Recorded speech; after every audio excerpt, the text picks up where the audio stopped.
이제 단사말을 남겨놓고 있는데요. 구하에서는 정말 많은 일들이 있었습니다. 민무제 죽음으로 시작된 원경 불행이 연속으로 이어지는 회차였죠. 이방원은 민씨 세력을 끊임없이 견제해왔는데요. 어찌 보면 중간에서 가장 힘들었던 사람이 원경이 아니었을까 생각되죠. 구하에서 민무제는 지병으로 사망했는데요. 하지만 그는 쉽게 눈을 감을 수 없었던 것 같습니다. 이방원이 민씨 일가를 어찌 생각하는지 알기에 자식들 안위가 걱정되었던 것이죠. 그는 문병을 온 이방원을 향해 어떤 일이 있어도 자식들만큼은 살려달라고 눈물로 호소했는데요. 하지만 끝내 확답을 하지 않은 그였죠. 이 모습을 옆에서 지켜보는 원경왕후는 불안감을 감출 수 없었는데요. 그런데 우려하던 일이 드디어 벌어지고 말았습니다. 이방원이 문병을 다녀간 후 민무제는 결국 사망했는데요. 그런데 슬픔이 가시기 도전에 민씨 형제 2명을 절대 살아나올 수 없는 유배지로 보내버린 것이죠. 이에 분노한 원경이 그를 찾아가 보지만 상황은 달라지지 않았습니다. 결국 또다시 슬픔을 감내해야 하는 원경이었죠. 그런데 원경의 불행은 이것만이 아니었는데요. 자신이 가장 아끼고 신뢰하던 정보원 판수가 궐에 잡혀온 것입니다. 사실 그가 잡혀온 건 모두 채령이 꾸민 계략이었는데요. 세자빈 간택에서 자신 딸이 떨어지자 분노를 하는 이숙번이었죠. 이방원이 왕좌에 앉는 과정에서 자신이 혁혁한 공을 세웠음에도 자신을 이리 홀대할 수 있냐는 것입니다. 이때 이숙번 마음을 달래주며 방법을 제시한 것이 채령인데요. 그는 세자빈으로 간택되는 것만이 마음을 얻는 것이 아니라며 또 다른 방법이 있음을 그에게 알려주죠. 그것이 바로 원경정보원인 판수를 잡아들이는 것이었습니다. 채령은 일전 행사 때 궐에 출입하면 안 되는 사람이 출입을 했다고 알려주는데요. 그런데 중요한 건 그 사람은 이방원이 가장 가지고 싶어하는 사람이라는 것입니다. 그를 잡아서 이방원에게 바칠 수 있겠냐는 것이죠. 이렇게 이숙번은 결국 판수를 잡아 이방원에게 바치게 됩니다. 이방원은 채령으로부터 판수가 원경의 정보원임을 확인하는데요. 그리고 자신명을 어긴 너는 죽게 될 거라고 경고를 하죠. 하지만 이방원은 그를 죽일 의도는 없어 보이는데요. 단지 판수를 이용해 원경의 길을 꺾으려는 것으로 보입니다. 그런데 문제는 판수가 이방원의 열등감을 자극한 듯 보이는데요. 자신은 중전에게 아뢰는 것이 임금에게 아뢰는 것과 같다고 생각했다고 발언하는 것이죠. 게다가 중전에게는 소명이 있다며 소명을 지켜주고 싶다고 말하는 판수인데요. 끝까지 살려달라는 말은커녕 중전을 보호하려는 그의 행동에 판수를 죽이고 맙니다. 사실 판수의 죽음에 놀란 건 채령과 이숙번인데요. 설마 이방원이 그를 죽이기까지 할 줄은 예상을 못했던 것입니다. 채령은 이 순간 자신이 얼마나 엄청난 일을 벌였는지 깨달은 듯 보이죠. 그는 원경이 누구보다 총애하는 사람인데요. 게다가 원경왕후는 누가 뭐래도 세자의 어머니이기 때문이죠. 뒤늦게 소식을 듣고 달려온 원경은 이방원에 분노하는데요. 심지어 임금에게 하지 말아야 할 소리까지 내뱉고 말죠. 바로 미쳤냐는 것입니다. 미치지 않고서야 아무 죄가 없는 백성을 죽일 수 없다는 것이죠. 원경은 이 모든 배후에 채령이 있다는 걸 알고 그를 찾아가 이별을 고하는데요. 무엇을 얻기 위해 이따위 짓을 벌였냐는 것입니다. 채령은 이방원에게 쓰임이 있는 사람이라는 것을 인정받고 싶었다고 말하죠. 하지만 원경은 권력의 단맛에 취해 더 많이 갖고자 무고한 백성을 죽였다고 말하는데요. 그리고 지금까지 채령을 버린 적이 없었으나 이제는 버릴 것이라며 최후 통첩을 하죠. 과연 채령의 미래는 어떻게 될까요? 취해버린 권력욕에 의해 결국 궐에서 쫓겨나는 것으로 보입니다. 이유인즉슨 중전이 궐을 비운 사이 인사권에까지 개입해버리는데요. 이 사실을 중전이 알게 되며 궐 밖으로 내쫓게 되죠. 이방원에게 그토록 총애를 받던 채령이었으나 그 또한 매몰차게 내쳐버립니다. 이전에 총애를 받던 영실 또한 원경 앞에서 이방원 칼에 맞아 쓰러졌는데요. 어찌 보면 이방원이야말로 정말 무서운 캐릭터가 아닌가 싶습니다.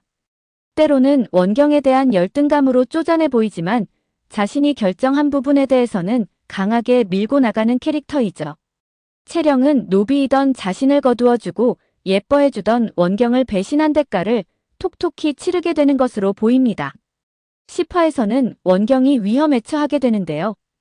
회암사에 거주하고 있는 원경에게 누군가 암살조를 보내게 되죠. 게다가 임금명이라며 원경을 외부와 차단시킨 채 감금까지 시키는데요. 하지만 원경은 눈치챈 듯 보입니다. 이것은 임금명이 아니라 또 다른 누군가의 지시라는 걸 말이죠.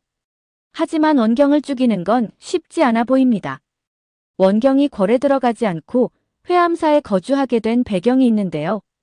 엄밀히 말하면 자진해서 안 들어간 것이 아니라 이방원에 의해 출입금지를 당했죠. 9화에서 판수가 이방원에 의해 죽임을 당했는데요. 하지만 원경 입장에서는 수족처럼 움직여줬던 그가 죽자 큰 슬픔에 빠졌는데요. 그리고 마지막을 잘 보내줘야겠다는 생각에 시신을 수습해주기로 결정했죠. 그리고 이방원에게 고하지도 않은 채 궐을 빠져나갔던 것입니다. 이 사실을 알게 된 이방원은 분노하지 않을 수 없었는데요.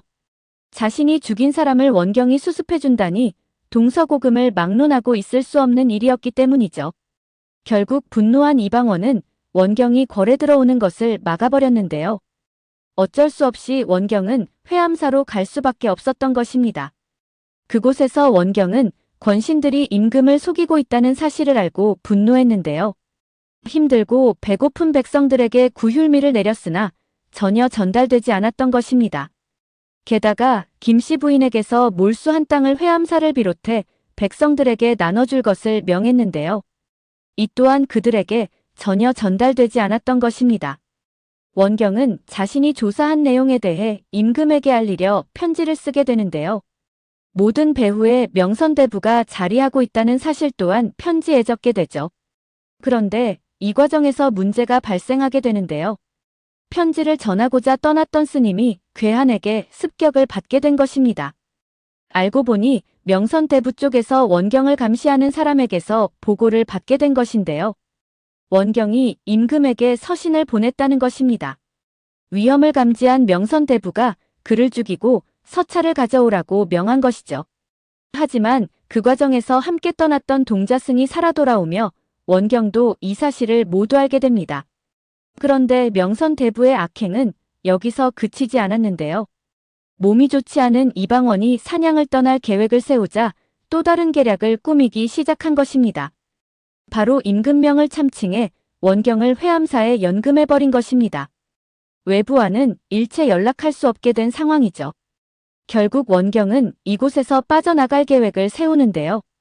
그리고 김상궁과 함께 몰래 빠져나가는데 성공합니다. 그런데 그가 찾아간 곳은 다름 아닌 신문고 앞이었는데요. 임금에게 서신을 전달할 방법이 없자 억울한 백성들의 고통을 신문고를 통해서 알리고자 했던 것입니다. 그런데 원경은 사전에 이러한 것도 대비를 했던 것으로 보이죠. 세자빈이 사냥을 떠나는 이방원을 급히 불러 세우는데요. 그리고 신문고로 가달라고 부탁을 하죠. 영문을 알 수 없는 이방원은 신문고로 향하는데요. 그런데 알고 보니 원경이 궐을 떠나기 전 세자빈에게 부탁을 했던 것입니다. 자신에게 무슨 일이 생기면 신문고로 임금을 모셔와 달라고 말이죠. 원경은 자신이 궐을 떠나는 순간 신변에 문제가 생길 것을 감지했던 것입니다. 정말 영리한 원경이 아닐 수 없죠. 신문고에 등장한 이방원은 원경 모습에 깜짝 놀라는데요. 그리고 그곳에서 권신들이 자신의 눈과 귀를 가린 사실을 모두 알게 됩니다. 백성들을 위한 구휼미가 중간 관리자들과 명선대부에 의해 그들에게 전혀 전달되지 않았다는 사실을 말이죠. 게다가 김씨 부인에게서 몰수에 나눠줬던 땅들 또한 전달되지 않았던 사실까지 알게 되며 분노하게 되는데요. 그런데 이방원을 더 큰 충격에 빠뜨린 것은 바로 이것이었습니다. 임금명을 참칭해 원경을 사찰에 감금했다는 사실이죠. 실제 명선대부는 상황에 따라서 그를 죽이라는 명까지 내렸었는데요. 자칫 잘못하면 원경이 도적대에게 당한 것으로 위장돼 죽음까지 맞이할 수 있었던 상황입니다. 이에 분노한 이방원은 누구 짓이냐고 묻게 되는데요. 그런데 이 모든 것을 꾸민 자가 바로 명선대부였던 것입니다. 결국 추포 명령이 내려지게 되고 도망다니다 비참한 죽음을 맞이하는 그이죠.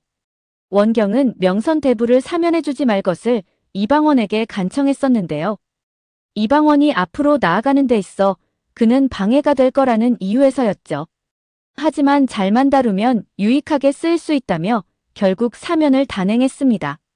하지만 결과는 백성을 힘들게 하고 중전을 위험에 빠뜨리는 결과를 초래했죠. 오늘 영상은 여기까지입니다. 구독, 좋아요는 언제나 제게 큰 힘이 됩니다.